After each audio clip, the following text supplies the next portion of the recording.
À un moment de calme relatif de la vie moderne, lorsque le bruit du monde devient incessant et que l'attention se disperse en mille directions, un profond malaise s'installe, pas toujours facile à nommer, le sentiment d'être occupé sans avancer, d'agir sans maîtrise de soi, d'aspirer à une vie pleine de sens tout en étant prisonnier d'impulsions, de distractions et de compromis imperceptibles.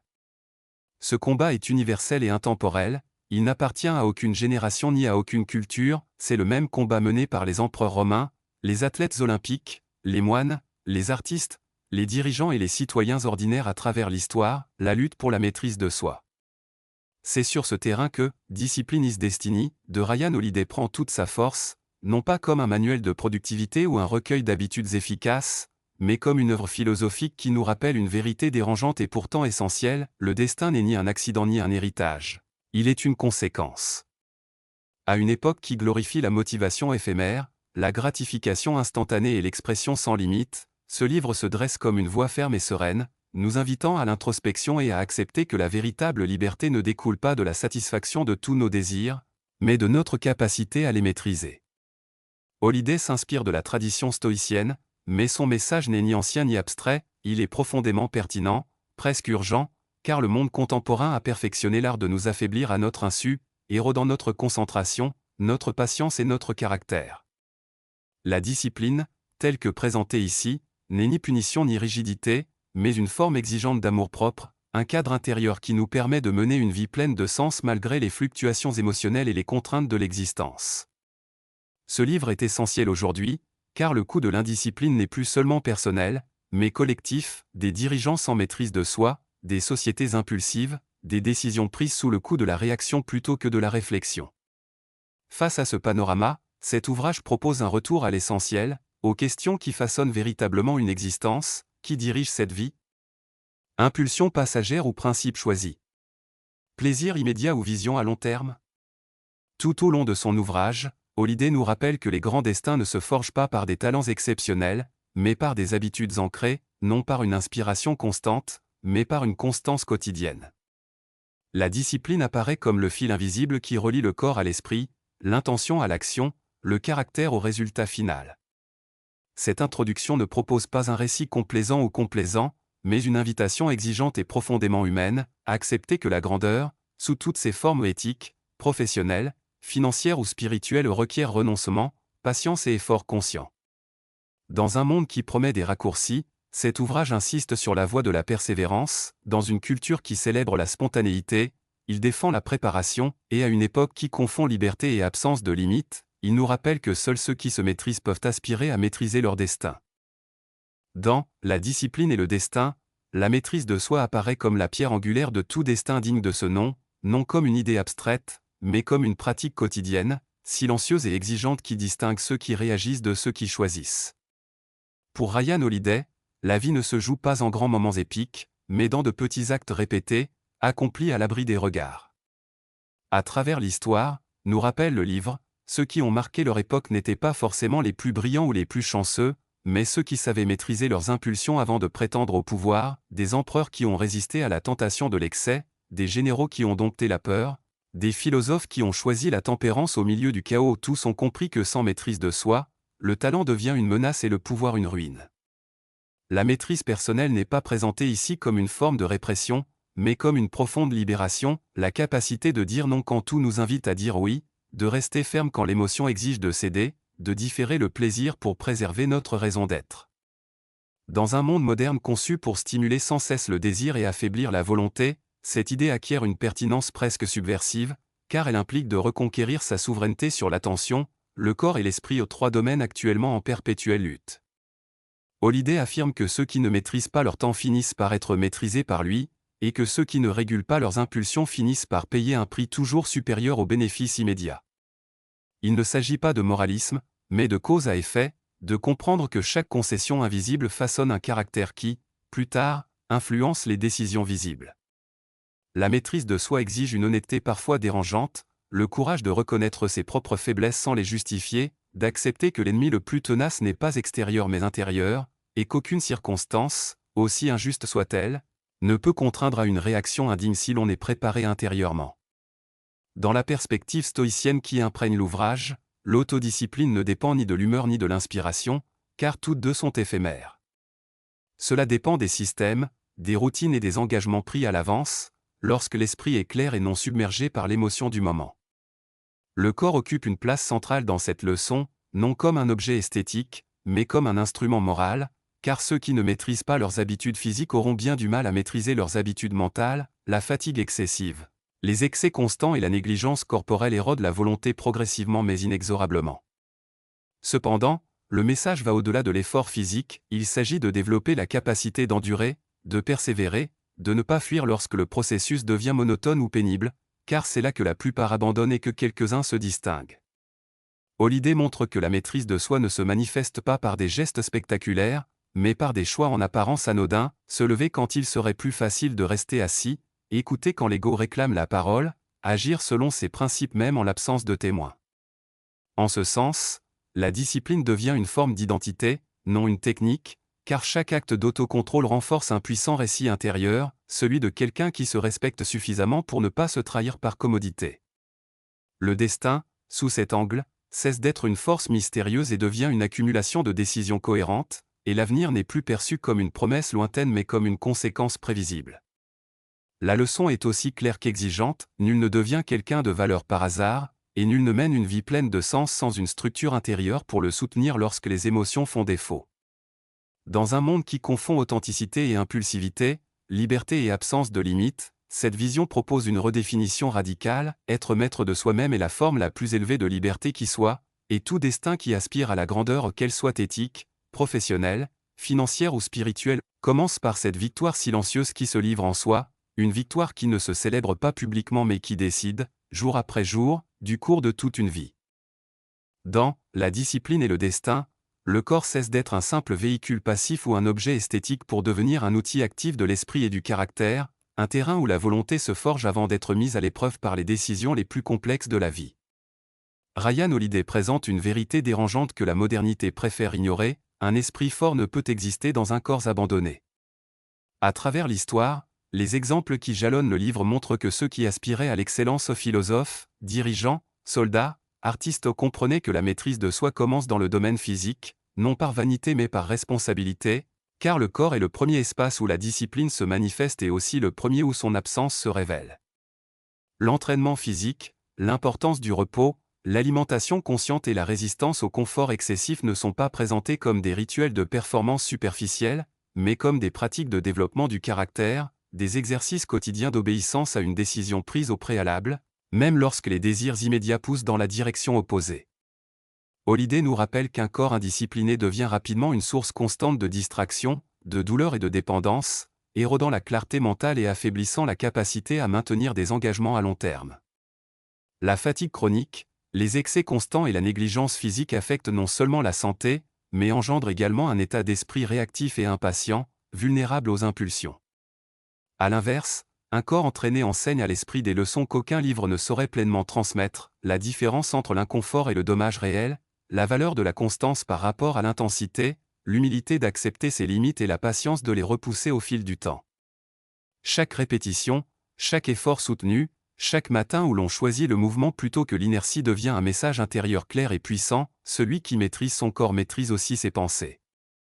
Dans la perspective stoïcienne que Holiday redécouvre, le corps ne doit être ni idolâtré ni méprisé, mais utilisé avec sagesse, car il est l'instrument par lequel les vertus se manifestent. Sans énergie, sans endurance et sans présence physique, même les meilleures intentions sont diluées. Ce livre souligne que la discipline physique ne vise ni la perfection ni un contrôle obsessionnel, mais plutôt la préparation et la capacité de réagir avec stabilité lorsque l'environnement exige effort, pression ou sacrifice. Dans une culture qui promet le bien-être sans inconfort et les résultats sans processus, cette leçon est profondément à contre-courant, car elle nous rappelle que le confort constant nous affaiblit et que la force a toujours un prix. Holiday montre comment le corps discipliné agit comme un point d'ancrage dans les moments de chaos émotionnel, offrant une structure tangible lorsque l'esprit s'égare.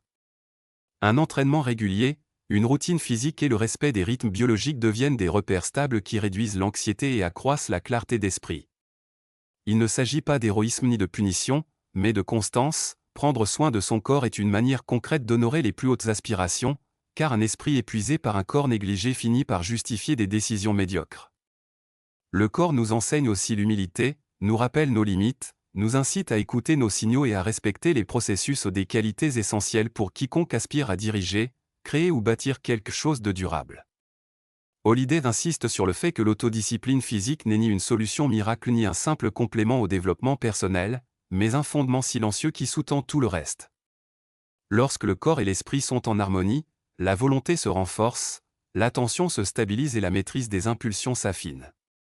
En définitive, cette leçon redéfinit l'entraînement comme une forme d'éducation intérieure, chaque acte de soin et chaque effort physique est un investissement direct dans la clarté mentale, la force émotionnelle et la cohérence morale. Car quiconque apprend à maîtriser son corps apprend, du même coup, à obéir à une version plus élevée de lui-même, et cette obéissance volontaire devient l'un des outils les plus puissants pour construire un destin conscient et durable. Dans La discipline et le destin, l'esprit apparaît comme le champ de bataille le plus décisif et, simultanément, le plus négligé. Ryan Holiday affirme que ce ne sont pas les événements qui déterminent une vie, mais plutôt la façon dont l'esprit y réagit. À une époque saturée de stimuli, d'opinions et d'urgences artificielles, la capacité de résister devient plus précieuse que l'aptitude à réagir rapidement.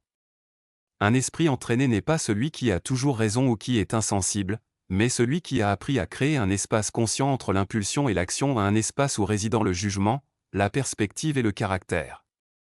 Holiday s'appuie sur la tradition stoïcienne pour nous rappeler que la réaction automatique est une forme d'esclavage moderne, ceux qui réagissent sans réfléchir abandonnent leur pouvoir aux facteurs extérieurs, aux paroles d'autrui, aux provocations futiles et aux émotions passagères qui ne méritent pas d'influencer leurs décisions durables. La discipline mentale commence par l'observation honnête de ses propres pensées, par la capacité à reconnaître quand l'esprit cherche à justifier l'ego, à se réfugier dans la plainte ou à trouver un soulagement immédiat dans la distraction. Il ne s'agit pas d'éliminer les pensées négatives, mais de ne pas leur obéir aveuglément, de comprendre que tout ce qui surgit dans l'esprit ne mérite pas d'être mis en œuvre. Holiday montre que les grands leaders, penseurs et bâtisseurs de l'histoire partageaient une qualité commune, un calme cultivé, une stabilité intérieure qui leur permettait d'agir selon leurs principes, même sous une pression extrême. Ce calme n'était ni inné ni le fruit d'une personnalité particulière, mais le résultat d'une pratique constante de la réflexion, de la maîtrise de soi et de la préparation mentale. L'esprit indiscipliné, en revanche, est prisonnier de cycles de réaction, il réagit avec colère à la critique, avec peur à l'incertitude, avec envie au succès d'autrui et avec désespoir au retard, créant ainsi une vie gouvernée par des stimuli extérieurs et non par une direction intérieure claire. Holiday souligne que l'entraînement de l'esprit implique d'apprendre à tolérer l'inconfort psychologique sans chercher à l'anesthésier immédiatement, car de nombreuses mauvaises décisions découlent du désir urgent d'échapper à une émotion désagréable. La patience, dans ce contexte, n'est pas passivité, mais résilience consciente, la capacité de rester présent sans agir impulsivement. L'esprit entraîné apprend à remettre en question les schémas de pensée automatiques, à distinguer les faits des opinions, ce qui est sous contrôle de ce qui ne l'est pas, retrouvant ainsi une liberté intérieure indépendante des circonstances. Dans un monde qui valorise les opinions hâtives et les réactions instantanées, cette leçon propose un rythme différent, plus lent et plus réfléchi, où la pensée devient un acte de courage. Holiday souligne que la clarté mentale ne résulte pas d'une surcharge d'informations, mais d'une réduction consciente, d'une sélection judicieuse de ce à quoi l'on prête attention, car l'attention est la ressource la plus précieuse et la plus exploitée de la vie moderne. Entraîner son esprit implique de le protéger de la saturation constante, de fixer des limites et de cultiver le silence et la réflexion comme autant d'outils de force. La discipline mentale exige également de l'humilité intellectuelle, la volonté d'admettre ses erreurs, de revoir ses convictions et d'apprendre sans se mettre sur la défensive des qualités qui renforcent le jugement à long terme. Holiday montre comment un manque de maîtrise de soi conduit à des décisions impulsives qui peuvent anéantir des années d'efforts en quelques secondes, tandis qu'une simple pause consciente peut sauver une réputation, une relation, voire une carrière entière. L'esprit entraîné ne cherche pas à contrôler le monde extérieur, mais plutôt à maîtriser ses réactions intérieures, comprenant que c'est le seul domaine réel et durable. Cette leçon révèle que la véritable force ne se manifeste pas dans l'intensité émotionnelle, mais dans la cohérence, non pas dans la rapidité de la réaction, mais dans la qualité du choix. En fin de compte, la discipline mentale devient une forme de respect pour l'avenir, un investissement silencieux qui permet d'agir avec intégrité même en l'absence de témoins et lorsque les émotions tirent en sens inverse. Résister ne signifie pas s'endurcir ni devenir insensible, mais plutôt choisir consciemment la réaction en accord avec ses valeurs et non avec l'impulsion du moment. c'est dans cette capacité de résistance silencieuse que se définit le caractère, et c'est dans ce caractère, comme Holliday nous le rappelle tout au long du livre, que réside le véritable architecte du destin, car un esprit qui a appris à ne pas réagir automatiquement devient une force stable, capable de traverser le chaos sans perdre son cap, sa dignité ni son but. Dans La discipline, c'est le destin, le temps apparaît comme la force la plus impartiale et révélatrice qui soit, le juge silencieux qui n'écoute aucune excuse et reste insensible aux intentions. Pour Ryan Holiday, la discipline ne peut être évaluée qu'à long terme, là où les habitudes s'accumulent et où les décisions répétées laissent des traces indélébiles sur le caractère, la santé, la réputation et l'héritage. Le temps ne punit pas immédiatement, ni ne récompense de façon spectaculaire, mais il enregistre tout avec une précision implacable, et c'est précisément ce délai qui trompe tant de personnes, les amenant à croire que les petites concessions sont insignifiantes ou que les efforts constants sont superflus. Holiday nous rappelle que l'indiscipline détruit rarement une vie du jour au lendemain, elle le fait lentement, par de petits compromis, des reports raisonnables et des exceptions justifiées qui, au fil des ans, deviennent une habitude. De même, la discipline offre rarement une gratification immédiate, et c'est pourquoi elle exige la foi en un principe simple, mais difficile à accepter: ce que vous faites aujourd'hui, aussi insignifiant que cela puisse paraître, sera amplifié par le temps. Cette leçon présente le temps comme le meilleur allié de ceux qui persévèrent et le pire ennemi de ceux qui recherchent la facilité. Car si l'enthousiasme s'estompe et la motivation fluctue, le temps, lui, poursuit son cours, accumulant les résultats sans s'arrêter pour en expliquer le pourquoi. Holiday souligne que nombre de personnes échouent non par manque de talent ou d'intelligence, mais plutôt à cause d'une mauvaise gestion du temps. Elles sous-estiment le pouvoir de la constance et surestiment l'impact des efforts sporadiques. La discipline, bien comprise, est une stratégie à long terme, un mode de vie qui accepte la lenteur comme une composante essentielle du processus et la répétition comme une vertu, et non comme un fléau. Le temps révèle aussi la différence entre l'apparence et le fond, entre ceux qui se construisent une image et ceux qui bâtissent des fondations solides, car seuls ces derniers résistent à l'épreuve du temps. Dans une culture obsédée par les résultats rapides et la validation instantanée, cette perspective, bien que dérangeante, est libératrice, car elle recentre l'attention sur le présent, que nous pouvons maîtriser, plutôt que sur un avenir idéalisé. Holiday montre que la patience ne consiste pas simplement à attendre, mais à travailler avec discipline pendant cette attente, en ayant confiance que le temps fera son œuvre si on lui donne des éléments concrets. Le temps révèle qui était véritablement engagé et qui n'était motivé que temporairement, qui a choisi les principes et qui a opté pour la facilité. Il enseigne aussi l'humilité, car il nous rappelle que nul n'est à l'abri de l'épuisement professionnel ou du déclin s'il abandonne la discipline, quels que soient ses succès passés. Une vie bien vécue, selon cette perspective, n'est pas une succession de sommets spectaculaires suivis de chutes vertigineuses, mais une ligne relativement stable de décisions cohérentes qui, prises ensemble, forment quelque chose d'extraordinaire. Holiday insiste sur le fait que respecter le temps implique de structurer sa vie de manière à faciliter la répétition des bons choix, en éliminant les frictions inutiles et les tentations prévisibles, car la volonté seule ne peut lutter indéfiniment contre le passage du temps. Le temps est aussi le lieu où la sincérité de l'engagement personnel est mise à l'épreuve, car si n'importe qui peut être discipliné pendant une semaine ou un mois, rares sont ceux qui le sont pendant des années, lorsque la nouveauté et la reconnaissance extérieure disparaissent. En ce sens, le temps révèle les véritables priorités, montrant clairement ce qui était réellement important et ce qui ne l'était que déclaré. Holiday nous rappelle que même les erreurs peuvent devenir des alliés si elles sont corrigées rapidement, mais qu'elles deviennent dévastatrices lorsqu'on les ignore trop longtemps, car les intérêts composés agissent aussi bien pour la croissance que pour le déclin. La discipline reconnaît cette réalité et agit avec une urgence tranquille, sans drame, mais sans retard inutile. Vivre avec cette conscience transforme notre rapport à l'effort, car celui-ci cesse d'être perçu comme un sacrifice temporaire et devient un investissement continu. En fin de compte, le temps ne demande pas ce que l'on voulait faire ni ce que l'on ressentait à un moment donné, il ne montre que ce qui a été fait de manière répétée. Cette leçon révèle que le destin n'est rien d'autre que le verdict du temps sur les décisions quotidiennes, et que la discipline est la seule défense fiable contre son jugement, car seule elle a la capacité de produire des résultats qui ne s'effritent pas avec les années, mais qui se renforcent, se perfectionnent et acquièrent du sens, précisément grâce à la patience, la constance et un profond respect pour ce juge silencieux qui ne cesse jamais d'observer. Dans La discipline, c'est le destin, Ryan Holiday attire l'attention sur un domaine souvent négligé où presque tout se décide, l'invisible et le quotidien, cet espace silencieux où le caractère se forge sans applaudissements, sans témoins ni récits héroïques, car la véritable discipline ne se manifeste pas dans des moments extraordinaires, mais dans la façon dont on vit en l'absence de tout regard. Holliday insiste sur le fait que le caractère n'est pas une qualité abstraite ni une déclaration d'intention, mais le résultat cumulatif de milliers de petits choix faits avec constance, surtout lorsqu'il serait facile de se relâcher, de justifier une exception ou de céder au confort. Dans une culture obsédée par la visibilité, l'image et la reconnaissance extérieure, cette leçon recentre l'attention sur l'intégrité intérieure, sur la cohérence entre les paroles et les actes dans les moments les plus ordinaires de la journée. Le livre nous rappelle que les personnes véritablement dignes de confiance ne se construisent pas par de grands gestes, mais par des habitudes discrètes, tenir ses promesses, être ponctuel, se préparer sans qu'on le lui demande et agir avec intégrité même lorsque l'absence de conséquences immédiates pourrait nous inciter à faire autrement. Holliday montre que le caractère s'érode de la même manière qu'il se construit, non par de grandes trahisons, mais par de petites concessions, en apparence anodines, qui érodent peu à peu l'identité jusqu'à ce que l'incohérence devienne la norme. Le quotidien est le laboratoire moral où se teste l'authenticité des valeurs, car si chacun peut défendre des principes en théorie, rares sont ceux qui les appliquent au quotidien face à la fatigue, l'ennui ou la tentation.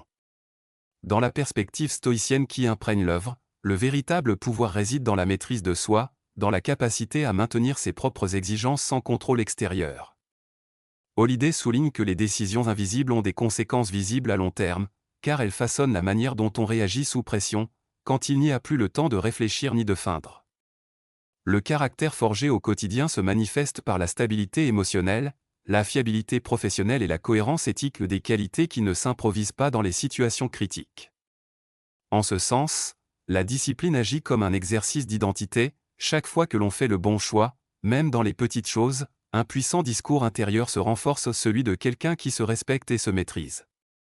Le livre souligne également qu'un manque de discipline quotidienne se dissimule souvent derrière des excuses sophistiquées, des rationalisations habiles et des comparaisons commodes ou des mécanismes qui apaisent un malaise passager mais nuisent à la crédibilité personnelle. Holliday nous rappelle que nul ne devient extraordinaire par hasard et que le talent sans caractère finit par être fragile, inconstant et, dans bien des cas, autodestructeur. La discipline quotidienne, bien que monotone, crée des bases solides qui permettent de résister au succès sans se corrompre et à l'échec sans s'effondrer.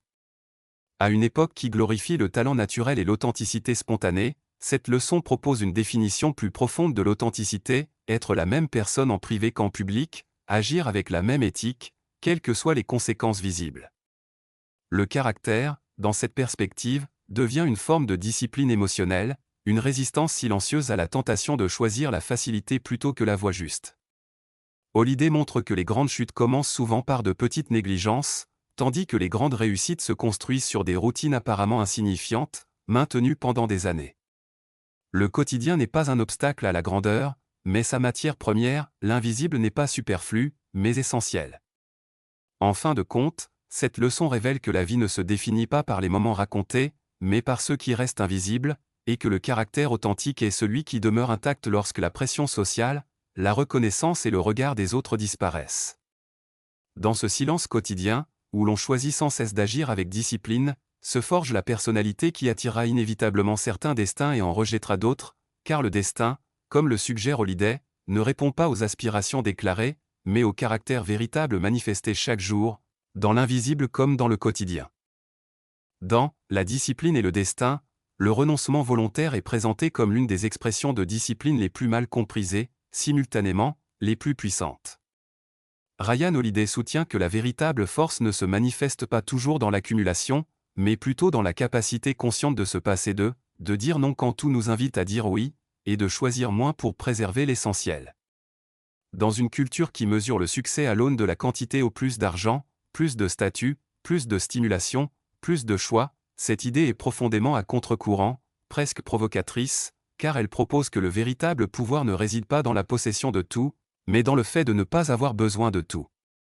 Holliday s'appuie sur des exemples historiques et philosophiques pour montrer que ceux qui ont exercé une influence durable ont compris la valeur stratégique de la modération, non comme une privation imposée, mais comme un renoncement choisi, une décision active qui renforce l'autonomie intérieure.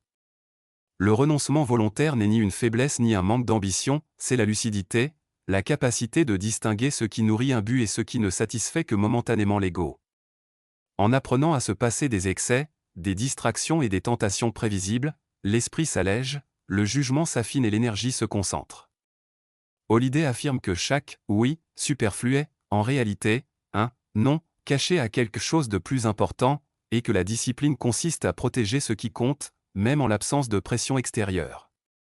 Ce renoncement silencieux se manifeste dans des décisions en apparence anodines, limiter sa consommation, résister à la recherche constante de validation, refuser les opportunités qui ne correspondent pas à ses valeurs, accepter un inconfort passager pour préserver sa cohérence à long terme.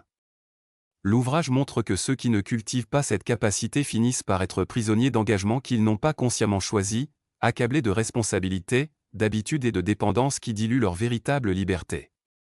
Le renoncement volontaire agit comme un filtre, réduisant le bruit ambiant et créant un espace pour ce qui est essentiel, car c'est seulement en l'absence d'excès que la profondeur peut émerger. Holliday souligne que l'autodiscipline ne vise pas une vie austère comme punition, mais une vie de respect et de concentration, où chaque élément a un but précis. En ce sens, renoncer n'est pas perdre, mais gagner en maîtrise, et cette maîtrise se traduit par un sentiment de dignité intérieure difficile à décrire, mais impossible à ignorer. Le pouvoir de renoncer se manifeste aussi par la capacité de ne pas réagir aux provocations inutiles, de ne pas s'engager dans des combats futiles, de ne pas répondre à chaque sollicitation, préservant ainsi son énergie émotionnelle et mentale pour les défis qui comptent vraiment. Holliday montre que beaucoup confondent intensité et importance, et finissent par s'épuiser à courir après tout ce qui semble urgent sans se demander si cela en vaut la peine. Renoncer volontairement replace cette question au cœur du quotidien. Cela enseigne aussi l'humilité, car cela implique d'accepter ses limites, de reconnaître que tout n'est pas fait pour nous et que toutes les opportunités ne méritent pas d'être saisies. Dans un monde qui assimile l'abandon à l'échec, cette leçon redéfinit le concept « échouer », ce n'est pas dire non, c'est se perdre faute de savoir comment faire. La discipline du renoncement forge le caractère car elle aiguise la volonté en l'absence de récompense immédiate, créant une identité qui ne dépend ni des applaudissements ni de l'accumulation de biens matériels. Holliday nous rappelle que ceux qui maîtrisent cet art paraissent souvent calmes, voire détachés, mais que ce calme résulte d'un choix conscient de simplicité, non d'indifférence. En fin de compte, le renoncement volontaire se révèle comme une force silencieuse car il n'a besoin ni d'être proclamé ni validé, il agit en coulisses, structurant la vie, apaisant les conflits intérieurs et alignant les actions sur des valeurs profondes. Cette leçon révèle que la véritable abondance ne provient pas de la possession, mais du besoin de posséder moins, et que la discipline, lorsqu'elle s'exprime par un renoncement conscient, devient l'une des formes les plus pures de liberté ou une liberté qui ne dépend pas des circonstances extérieures, mais de la capacité intérieure de choisir avec lucidité, fermeté et respect de son propre destin.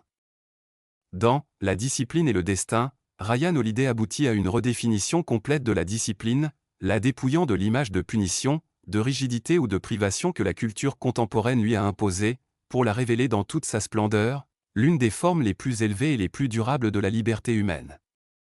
La discipline, ainsi comprise, n'entrave pas la vie, elle l'enrichit, elle ne la confine pas, elle la libère, elle n'appauvrit pas l'expérience, elle la rend plus profonde et plus pérenne. Holliday soutient que la plus grande illusion moderne est de croire que l'absence de limite équivaut à la liberté, alors qu'en réalité, elle conduit souvent à une dépendance constante aux impulsions, aux humeurs et aux stimuli extérieurs qui finissent par gouverner la vie d'une main invisible. Le véritable manque de liberté ne provient pas de la structure, mais du désordre, il ne résulte pas de l'autodiscipline, mais de l'incapacité à maintenir une décision face à la tentation. La discipline apparaît alors comme un acte d'émancipation intérieure, une façon de rompre avec la tyrannie du désir immédiat, la peur de l'effort et le besoin constant de reconnaissance. Holliday démontre que les personnes les plus libres ne sont pas celles qui peuvent tout faire, mais celles qui ont consciemment choisi ce qu'elles ne veulent pas faire, car cette clarté leur permet d'agir avec intention, et non par inertie. La discipline libère du temps, de l'énergie mentale, de l'attention et renforce l'identité, car elle réduit le chaos intérieur qui consume quotidiennement des ressources invisibles.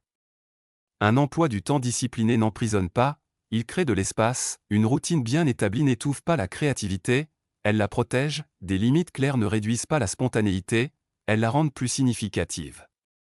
En ce sens, la discipline agit comme une infrastructure invisible qui soutient la vie lorsque la motivation faiblit, lorsque l'environnement devient défavorable ou lorsque les émotions obscurcissent le jugement.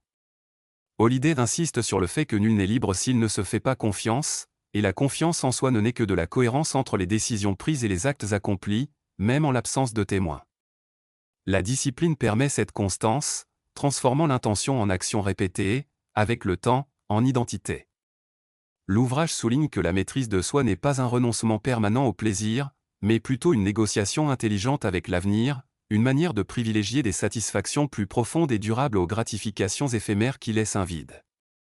Dans une société qui promet le bonheur instantané et fuit toute forme d'inconfort, cette perspective est exigeante mais libératrice, car elle redonne sa dignité à l'effort et son sens au sacrifice volontaire. Holliday nous rappelle que la discipline n'élimine pas le désir, elle l'ordonne, elle n'élimine pas l'émotion, elle la canalise, elle n'élimine pas l'ambition, elle la rend soutenable. La liberté qui découle de la discipline n'est ni bruyante ni spectaculaire, mais elle est stable, car elle ne dépend ni des circonstances extérieures ni des états émotionnels passagers.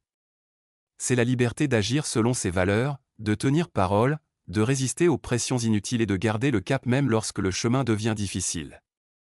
La discipline nous libère aussi des regrets futurs, ce fardeau silencieux qui nous pèse lorsque nous savons que nous aurions pu mieux agir, car chaque acte discipliné est une forme de respect pour notre propre potentiel. Holliday montre que beaucoup craignent la discipline car ils l'associent à la perte, sans réaliser tout ce qu'ils ont déjà perdu en ne la pratiquant pas, du temps, la santé, des opportunités, la tranquillité d'esprit. Loin d'être une punition auto-infligée, la discipline devient un pacte conscient avec la meilleure version de soi-même, une manière de s'aligner sur le long terme au lieu de le trahir pour un confort passager. Cette leçon redéfinit la notion de liberté comme la capacité de faire des choix judicieux de façon constante, et non comme la possibilité de tout choisir à tout moment. En définitive, Holliday affirme que la discipline n'est pas le prix à payer pour une vie pleine de sens, mais le moyen par lequel cette vie devient possible. C'est la force silencieuse qui nous permet de construire, de préserver et de savourer ce qui, autrement, se perdrait dans le chaos. Considérée sous cet angle, la discipline cesse d'être un fardeau et devient un privilège, le privilège de l'autonomie, de vivre avec intention et d'avancer vers un destin consciemment choisi, non pas sous l'impulsion, le hasard ou une pression extérieure. Au terme de ce voyage, la discipline, c'est le destin, révèle sa vérité centrale avec une clarté sereine et puissante. Le destin n'est ni une promesse abstraite ni une force extérieure capricieuse, mais la manifestation visible d'une vie guidée de l'intérieur. Tout ce qui est exploré la maîtrise de soi, le corps comme allié de l'esprit, la résistance mentale aux impulsions, le jugement patient du temps, le caractère forgé au quotidien, le renoncement volontaire et la discipline comprise comme liberté convergent vers une idée essentielle: chaque être humain, qu'il le veuille ou non, construit son destin par de petites décisions répétées et apparemment insignifiantes. Ryan Holliday ne propose pas le récit d'une transformation instantanée ni l'épopée d'un succès facile, il offre quelque chose de plus authentique et de plus exigeant, une invitation à assumer la responsabilité de la seule chose que l'on puisse véritablement contrôler. La discipline apparaît comme le fil invisible qui traverse toute vie riche de sens, la soutenant lorsque la motivation s'estompe, lorsque l'environnement devient hostile ou lorsque la reconnaissance extérieure se fait attendre. Revenant au point de départ, à ce malaise silencieux de se sentir occupé sans but précis, ce livre propose une solution claire: reconquérir sa souveraineté personnelle. Il ne s'agit pas de mener une existence rigide ni de se priver de plaisir, mais de choisir consciemment ce qui mérite notre énergie, notre temps et notre attention. La transformation qu'il suggère n'est ni spectaculaire ni immédiate, mais elle est profonde car elle redéfinit notre rapport à l'effort, au désir et à l'identité. Avec le temps, la discipline cesse d'être un fardeau et devient une source de stabilité, une forme de respect pour soi-même et pour l'avenir. Holliday nous rappelle que personne n'arrive au terme de sa vie en regrettant de ne pas avoir davantage cédé à ses impulsions, mais nombreux sont ceux qui regrettent de ne pas avoir été plus fidèles à leurs principes. La discipline, en ce sens, n'est pas une contrainte, mais une forme exigeante d'amour, une structure intérieure qui nous permet de naviguer dans le chaos sans perdre notre cap ni notre dignité. Cette conclusion n'a pas pour but de clore un récit, mais d'ouvrir une voie, car la discipline ne se comprend pleinement que par la pratique, et non par la réflexion. Chaque jour offre une nouvelle occasion de choisir consciemment, de résister au superflu et d'investir dans ce qui compte vraiment. La question fondamentale n'est pas de savoir si la discipline est difficile car elle l'est, mais si l'alternative est acceptable. Quel genre de vie émerge lorsque personne ne maîtrise ses impulsions, lorsque le corps est abandonné, lorsque l'esprit réagit sans filtre et lorsque le temps s'écoule sans direction claire? Face à cette image, la discipline apparaît non comme un idéal inaccessible, mais comme une voie possible, humaine et profondément libératrice. Le destin, comme le suggère cet ouvrage, ne se trouve pas au bout du chemin, il se construit pas à pas, choix après choix, silencieusement et avec constance. Et la question qui demeure, intemporelle et exigeante, est simple mais décisive, si la discipline a le pouvoir de façonner une vie pleine de sens, pourquoi ne pas commencer à la pratiquer dès aujourd'hui?